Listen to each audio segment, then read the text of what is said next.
2024년 9월 5일 목요일 열린비전교회 새벽기도에 나오신 모든 성도님들을 환영하며 축복합니다. 오늘 우리가 함께 나누실 말씀은 열왕기하 3장 4절부터 12절까지의 말씀입니다. 열왕기하 3장 4절부터 12절까지의 말씀을 제가 봉독하겠습니다. 모압 왕 메사는 양을 치는 자라. 새끼 양 10만 마리의 털과 순양 10만 마리의 털을 이스라엘 왕에게 바치더니 아합이 죽은 후에 모압 왕이 이스라엘 왕을 배반한지라.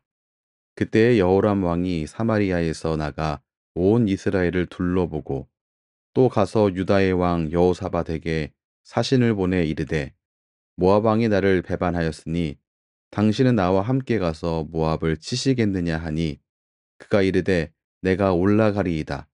나는 당신과 같고 내 백성은 당신의 백성과 같고 내 말들도 당신의 말들과 같으니이다 하는지라. 여호람이 이르되 우리가 어느 길로 올라가리이까 하니 그가 대답하되 에돔 광야 길로니이다 하니라. 이스라엘 왕과 유다 왕과 에돔 왕이 가더니 길을 둘러간 지 7일에 군사와 따라가는 가축을 먹일 물이 없는지라. 이스라엘 왕이 이르되 슬프다. 여호와께서 이 세 왕을 불러 모아 모압의 손에 넘기려 하시는도다 하니 여호사밧이 이르되 우리가 여호와께 물을 만한 여호와의 선지자가 여기 없느냐 하는지라. 이스라엘 왕의 신하들 중에 한 사람이 대답하여 이르되 전에 엘리야의 손에 물을 붓던 사밧의 아들 엘리사가 여기 있나이다 하니 여호사밧이 이르되 여호와의 말씀이 그에게 있도다 하는지라. 이에 이스라엘 왕과 여호사밧과 에돔 왕이 그에게로 내려가니라. 아멘. 오늘 말씀에서 요람 왕은 배반한 모압을 치려고 합니다. 모압은 그동안 이스라엘에게 조공을 바치던 나라였습니다. 그러나 아합이 죽은 후에 모압 왕이 이스라엘을 배반했다라고 오늘 5절 말씀이 말씀하고 있습니다. 모압의 반역으로 인해서 그들이 그동안 받았던 새끼 양 10만 마리의 털과 수장 10만 마리의 털이 더 이상 들어오지 않는 경제적인 피해가 이스라엘에게 생겼습니다. 그러자 여호람은 단계적으로 조치를 취합니다. 그 결과는 전쟁이죠. 그는 먼저 즉시 행동에 돌입합니다. 말씀에서도 확인할 수 있듯이 6절 말씀에 그때에 라고 기록되어 있습니다. 그들의 반역이 확인되는 바로 그때 행동에 돌입하여서 총동원령을 내립니다. 그리고 7절 말씀 보면 동맹군을 확보하고 8절 말씀에서 전략을 수립하는 것까지 우리가 확인할 수 있습니다. 진행되는 이 모든 과정을 보면 매우 순조롭게, 물론 반역하는 일로 조공 예물이 상실되는 것은 순조로운 게 아니었지만 그 이후에 진행되는 과정들은 매우 순조로웠습니다. 이렇게 순조롭게 일이 진행되자 이 여호람은 이 일을 하나님이 허락하시는 전쟁이구나 이렇게 생각했습니다. 왜 이런 말씀을 드리냐면 그의 원정 계획이 틀어지자 그가 심히 괴로워하고 실망하고 슬퍼하면서 한 말 때문입니다. 10절 말씀 보면 이렇게 기록되어 있습니다. 슬프다 여호와께서 이 세 왕을 불러 모아 모압의 손에 넘기려 하는도다. 그는 일이 잘 풀리자 이 일에 하나님이 함께 하신다라는 그러한 생각을 한 거죠. 하나님께 물어보지도 않았는데 하나님을 찾으면서 전쟁을 결정한 것도 아닌데 말입니다. 또 오늘 말씀을 보시면 여호사밧이 이 전쟁에 남유다가 참여하는 것을 확인할 수 있습니다. 그는 왜 동참했을까요? 이것은 이전 모압이 유다에 침략했었던 것에 대한 대응이었을 게 분명합니다. 또한 반역한 이 모압이 북이스라엘에게 잡혀 있게 된다면 좀 더 북이스라엘 아래에 있게 되어서 그들의 군사력이 제거된다면 유다를 더는 괴롭히지 못하게 될 것이기 때문에 남유다도 이 일에 여호사밧이 동참하고 있는 겁니다. 그것이 모압이 북이스라엘 아래 있는 게 그들에게 유익이기 때문이었습니다. 또한 더불어서 남유다와 북이스라엘은 결혼 동맹이 이루어진 상태였기 때문에 동참한 게 분명합니다. 근데 문제는 여호사밧이 하나님께 묻지도 않고 나아갔다는 사실입니다. 연합군은 모압의 북쪽이 아니라 남쪽을 통해서 공격하려 했습니다.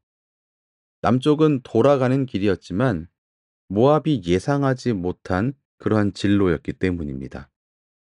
북쪽의 길이 탄탄하고 사람들이 많이 다니는 길이었기 때문에 모압은 그들이 북쪽으로 오리라 생각하고 대비하고 있었을 겁니다. 이에 반면 남쪽은 별로 대비가 되어 있지 않았을 게 분명하니까 남쪽으로 가는 일은 좋은 전략이었을 것 같습니다. 그러나 사람의 계획대로 되지 않는 일이 어디 한두 가지입니까? 길을 돌아서 행군한 탓에 7일 만에 물이 바닥나 생명의 위기를 맞이했습니다. 근데 이 위기의 순간 그들의 믿음이 드러납니다. 어려운 일은 우리의 믿음의 현 주소를 드러내기 때문입니다. 여호람은 실망해서 주님께서 자신들을 모압 왕에게 넘겨주려 하신다라고 하며 슬퍼하며 탄식합니다. 그러나 여호사밧은 어려움에 처하자 전과 같이 여호와의 선지자를 통해서 주님의 말씀을 들으려고 합니다. 정말로 여호람의 생각이 맞는 건지 하나님의 뜻이 무엇인지 확인해 보자는 겁니다. 어려움에 처하자 여호사밧은 이전처럼 주님의 말씀을 듣겠다고 했습니다. 어려움에 처하자 여호사밧에게는 믿음이 작동한 겁니다.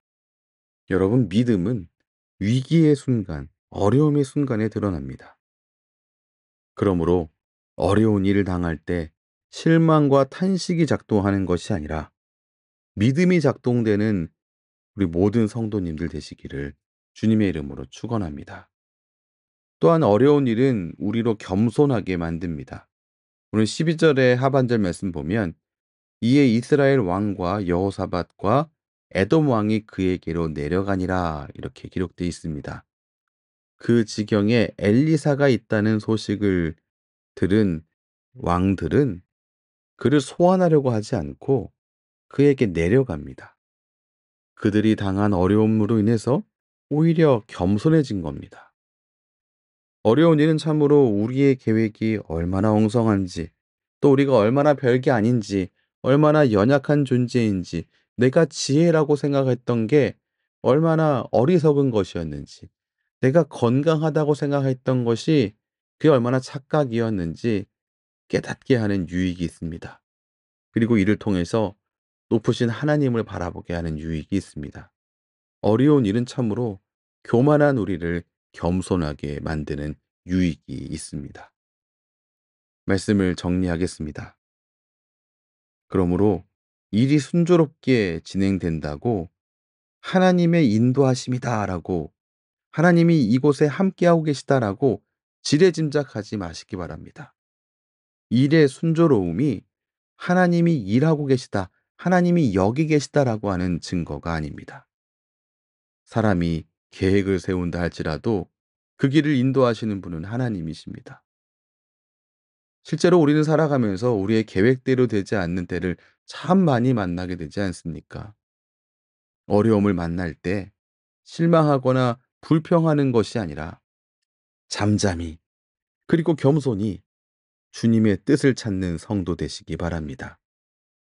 오늘도 주님의 뜻을 찾아 나아가는 귀한 아침 되시기를 주님의 이름으로 축원합니다. 기도하겠습니다. 하나님, 어려움을 만날 때 실망하거나 불평하지 않고 잠잠히 주님의 뜻을 찾는 우리가 되기를 원합니다. 주님의 뜻을 구하지도 않았으면서 일이 순조롭게 진행된다고 주님이 여기 계시다라고 생각하는 착각에서 벗어나게 하시고 오늘 이 아침 겸손히 주님께 나아가며 주님을 구하며 찾는 우리 되게 도와주시옵소서. 예수님 이름으로 기도합니다. 아멘. 우리 주 예수 그리스도의 크신 은혜와 하나님 아버지의 무한하신 사랑하심과 성령 하나님의 교통하심이 주의 백성된 모든 성도들의 삶 가운데에 때마다 일마다 충만하게 넘치시기를 축원하옵나이다. 아멘.